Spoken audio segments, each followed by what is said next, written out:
you are supposed to judge whether you can answer or not. So the difference is then you do not waste that extra time solving and finding the answer to the question. You rather spend some good time to understand or judge which statement is sufficient or which group of statements is sufficient, etc. So maybe if I show you the question, it will definitely be clearer to you. But before I do that, my sincere request is to go through the instructions very carefully, because those instructions will help you to understand when you mark choice 1, when you mark choice 2, when you mark choice 3, and when you mark choice 4, etc. So please go through the instructions very carefully before you try the question. So I will show you the first one. I just want you to go through the instructions very carefully, and only after that you can have a look at the question along with the statements. So please try this out, guys, and definitely I will appreciate if you take active participation through the chat box. So please do feel free to share your answers in the chat box. All right, thank you.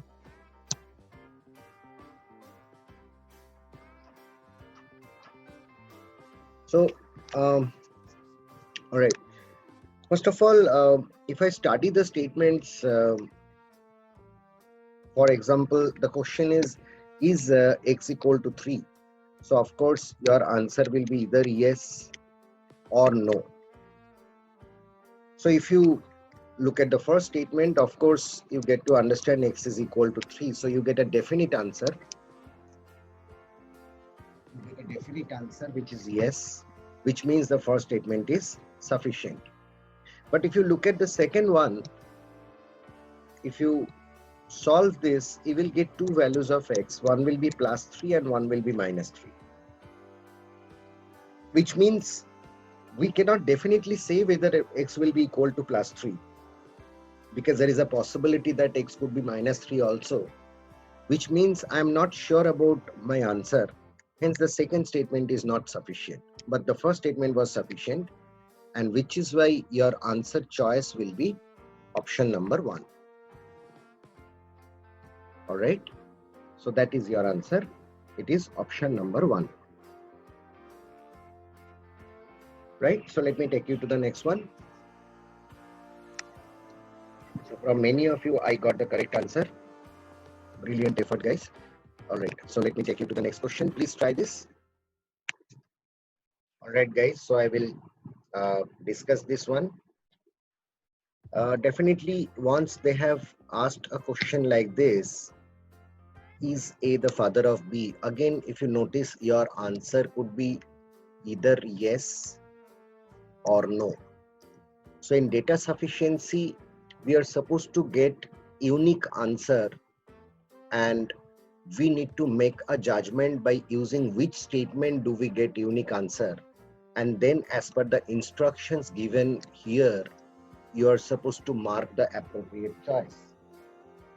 So if you study the first statement, A is the brother-in-law of C, that does not give any clarity about the relation between A and B, which is why the first statement is not sufficient. While if you look at the second statement, understand, they have said A is the daughter of B. Of course, daughter is a female. So it is definite that A cannot be father of B. Hence, my answer is no. So I could get a definite answer to my question only by using the second statement. Hence, the second statement is sufficient for me to answer. So your correct choice will be option number 2. All right, guys. Since the second statement was sufficient for us to get a definite answer to the question, which was no, A is not the father of B. Hence, the second statement is sufficient. Hence, your correct choice will be option 2.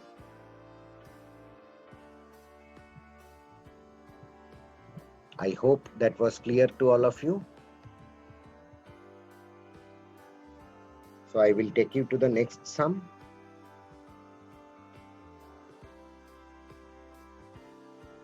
Please try this. All right. So now see guys, first of all, if you read the first statement, see they have, first of all, they have said PQR are consecutive. So consecutive means next to each other, right? So if it is next to each other, of course, you cannot, have any doubt that P will be less than Q, which is less than R, which means the first statement is redundant in that sense. So now if you see PQR,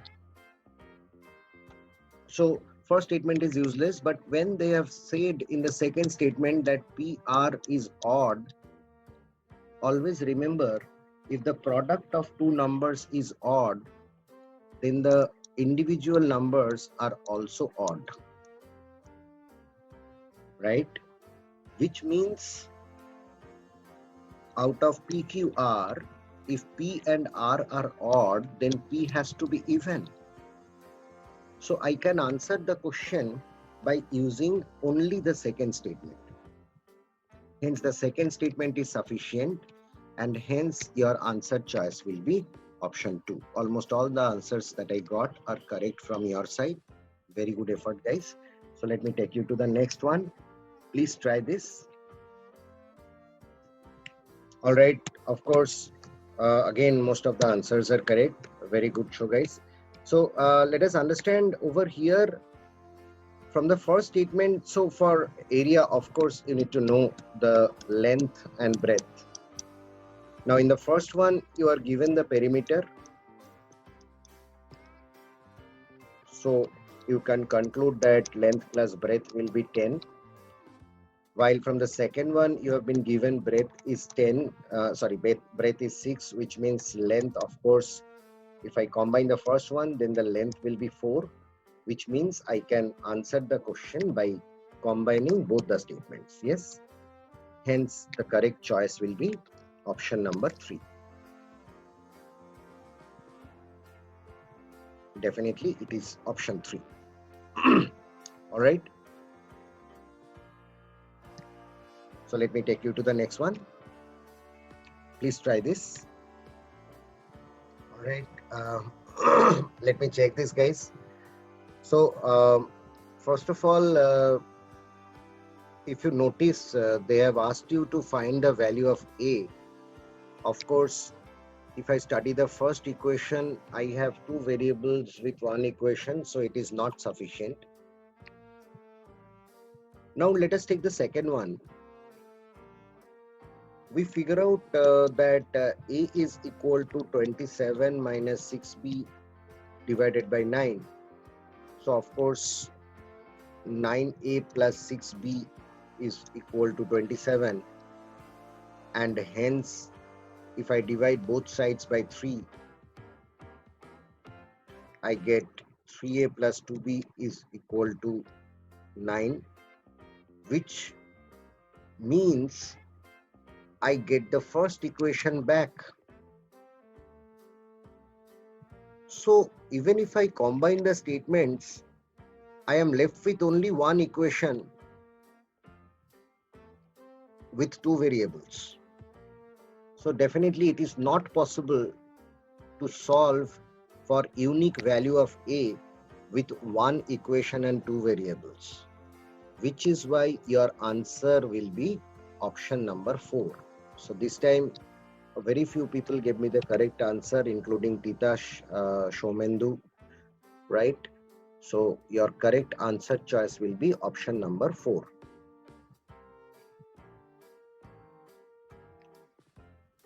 All right.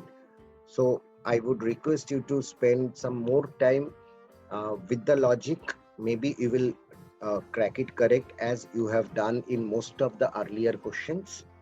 All right. Please try this out, guys. So for the first one, let's understand. Again, see, your answer will be yes or no, but you have to be definite. If you take up the first statement, understand, if there are two cases possible, if I assume P to be an even number, so this part will be odd and this part will be even.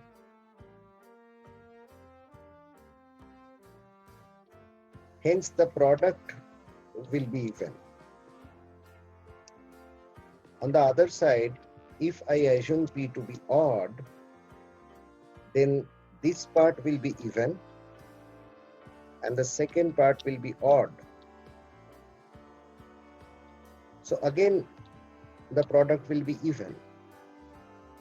So we see that the product is always even irrespective of the nature of P, which means from the first statement, it is not possible for us to decide the nature of P. Whether P is even or P is odd, I cannot definitely say. While if you study the second one, you know that if the product of two numbers is odd, then the respective numbers must be odd. So both numbers should be odd. Now see, if P plus 2 is odd, that implies P must be odd. So if the question is P even? From the second statement, I can conclude, no, P is not even. Which means the second statement. So my answer to this question will be no, P is not even. Which means the second statement helps me to decide the nature of P and hence it is sufficient for me to answer the question. So over here, your correct answer choice will be option number 2. All right. So let me go to the next one now.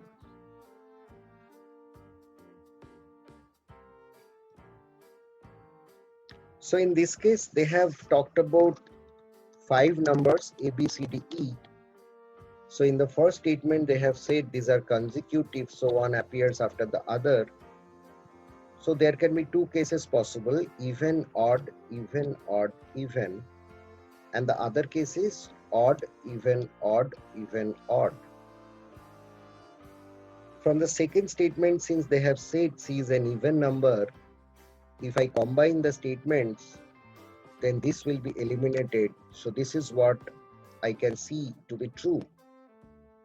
So if I combine the statements, I can clearly identify the odd numbers out of these 5 numbers. That is the question, right? Which numbers are odd? Which means if I combine the statements, then I can solve. So the correct answer choice will be option number 3. All right. So your answer will be option number 3. I will discuss the next one now. Again, if you notice, in the first statement, understand we are supposed to find out whether A is an even number. So in the first one, let me give you 2 examples where in both the cases you can see the result of this division is odd.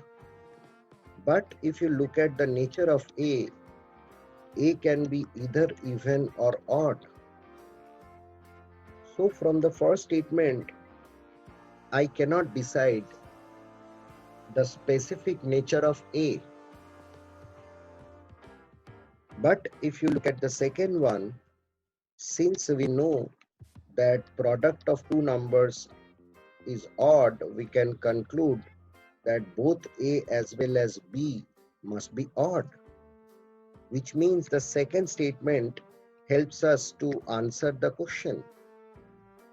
So your correct answer choice in this case will be option number 2. Right, guys? So as earlier, I will also take you to next 3 questions, one after the other.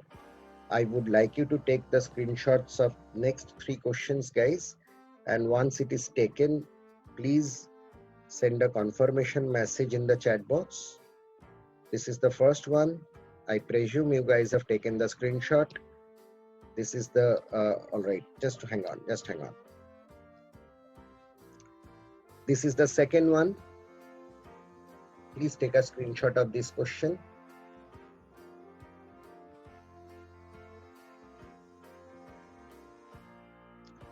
Also, take a screenshot of this one.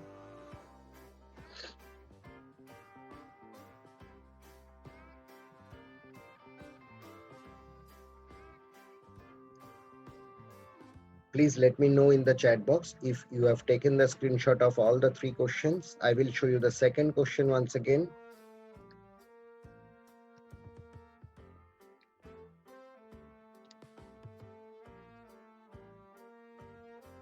All right, great.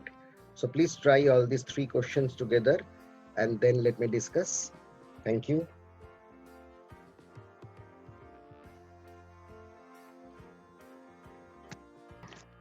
Right, first of all, you need to understand the nature of a 2-digit number in terms of its value. So if you look at a 2-digit number AB, the value is 10A plus B, and the reverse will be 10B plus A. So what they have said is, if I add 9 to the original number, the number will get reversed, which means B minus A will be equal to 1. Now from the first statement, of course, you understand units digit is 5. So the value of A will be 4, which means the number is 45.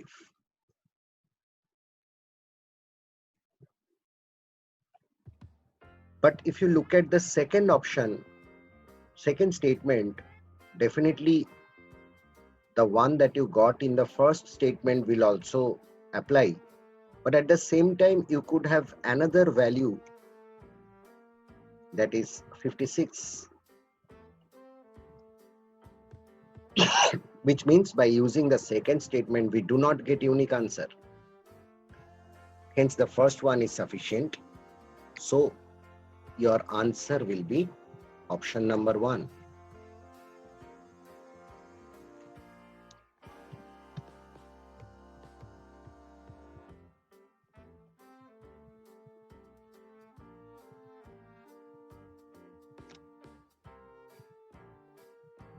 So let me go to the next one. So first of all, they have said there are 15 boys who are wearing shirts and there are 12 boys who are wearing ties. So you need to know the intersection. If I add 15 and 12, we get 27. But since we have a total 20 people, this extra 7 implies this intersection will be 7. So that we got by combining both the statements. Hence, our answer choice will be option number 4. So here you should note that the answer choices have changed. So the directions that they have given is not the same as the directions which was applicable for earlier questions. So as per these directions, your answer choice will be option number 4 because you need both the statements to answer. I hope that was clear. Now for the next one. Of course, from the first statement, you can do a middle term. So we can do a middle term factorization and we'll get 2 values of n, that is 1 and 9. The second one says 1 by 6 is more than 1 by n minus 2, which is more than 1 by 9. So if I combine both the statements, if I put n as 1 here, it will not satisfy. But if I put n equal to 9 out here, I get 1 by 6 more than 1 by 7, which is more than 1 by 9. So this value will definitely satisfy.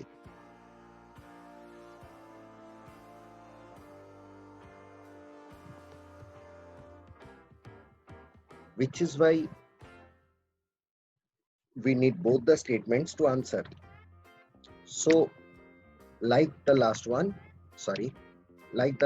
your answer choice will be again option number 4, because we need both the statements to answer this. All right. So guys, in the same way, I would like you to try next 3 questions and then I will discuss. So I'm going to show you the questions one after the other. Would like you to take a screenshot. This is the first one. Please take a screenshot of this.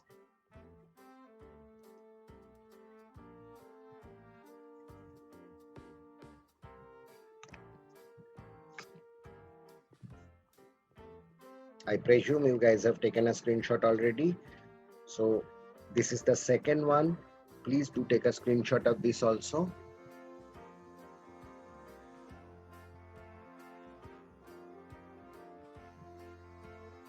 I hope you all have taken the screenshot. So this will be the next one. In fact, I'm going to show you another question after this. I want you to try all 4 together. So this is the third one.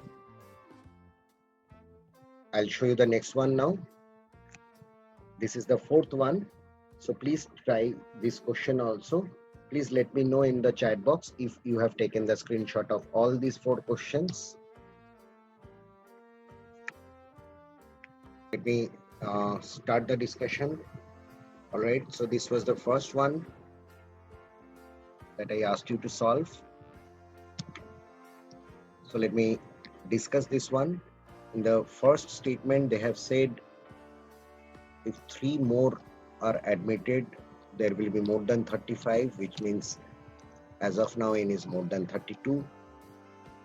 The second one, they have said if 4 students drop out, there will be fewer than 30, which means as of now there are less than 34. So if I combine both the statements, we understand n is more than 32 and less than 34. Since n is an integer, the only value possible is 33, which means by combining the statements, I can definitely get an answer. So your answer choice will be option number 4.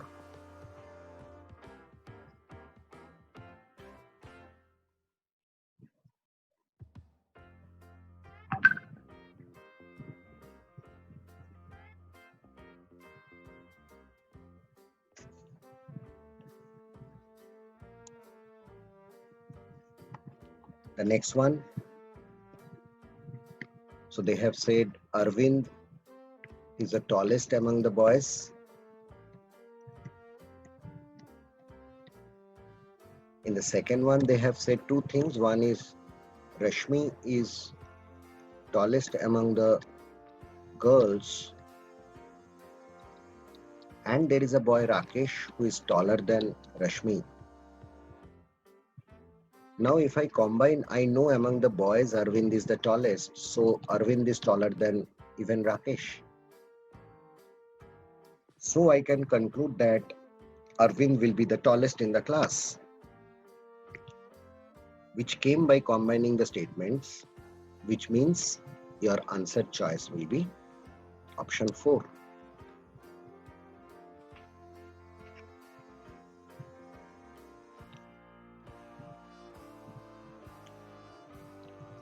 Okay, so let me go to the next one.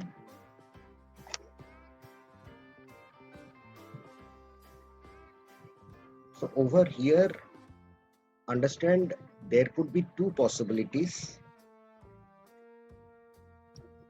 If I analyze the first statement,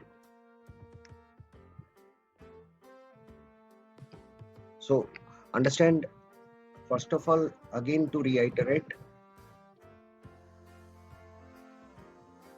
in data sufficiency, you are supposed to follow the instructions and then judge based on which statement is sufficient for you.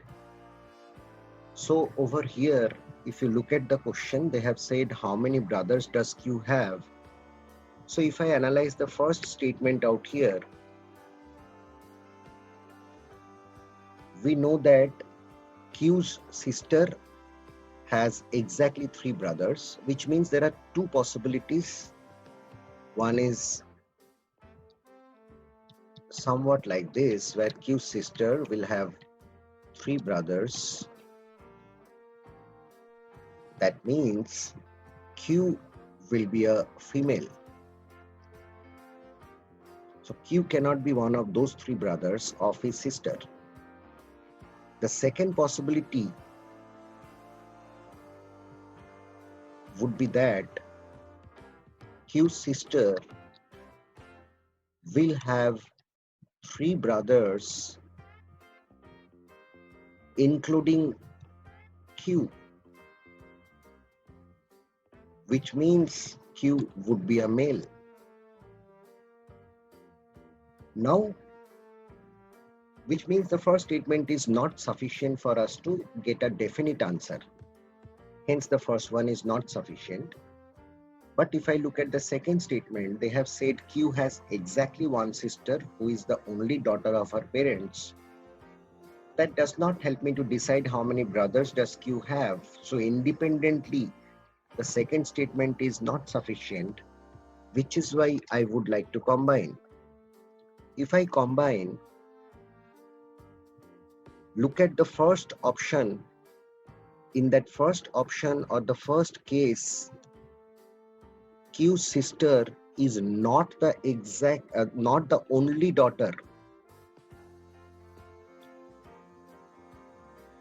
of her parents, which means the first case will be eliminated. So we actually find that the second case is applicable due to this condition that Q's sister is the only daughter of her parents, which means Q himself is the third brother of his sister. So the question is, how many brothers does Q have?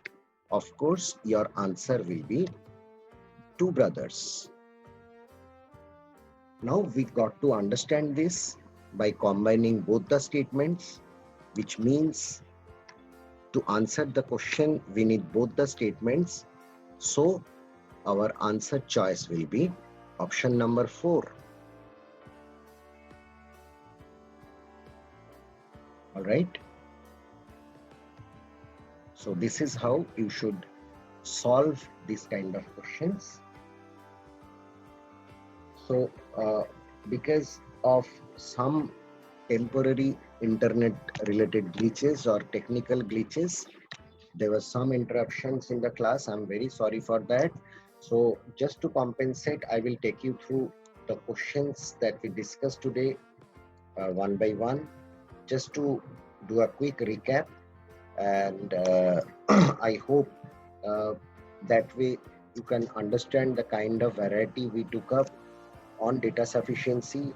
Some of these questions were numerical, some of these questions were more from reasoning, right? So, but definitely it's an area which is very, very scoring. But you should not miss out on the logic. You should not miss out on the directions, when to mark which option. That is very, very critical. So I'll quickly take you through the questions that we have discussed today.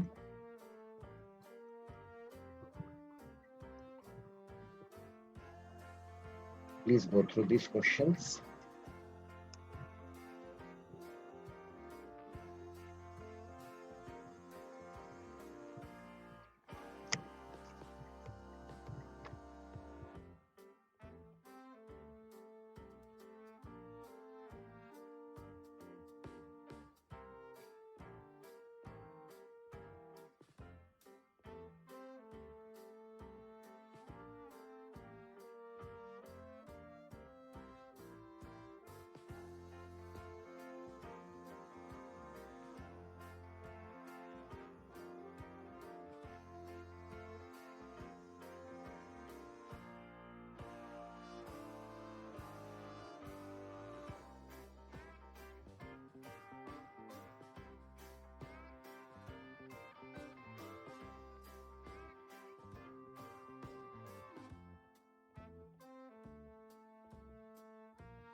All right, so we have this last question to be discussed.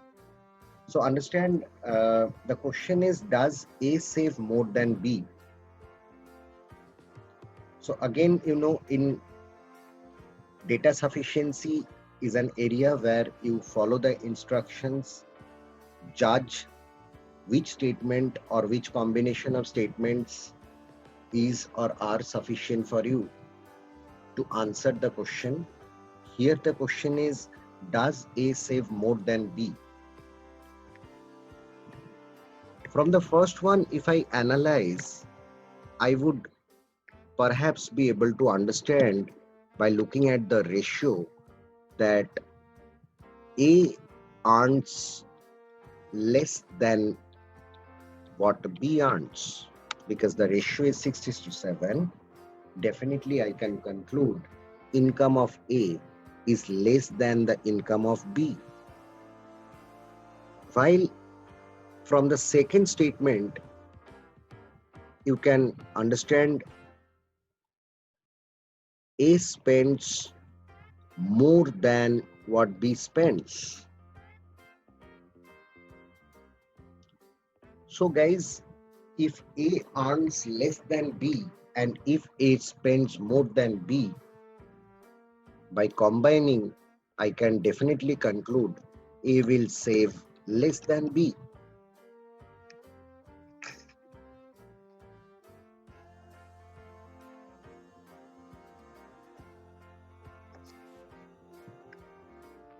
So I can answer the question by combining both the statements together. Hence, your answer choice will be option 4.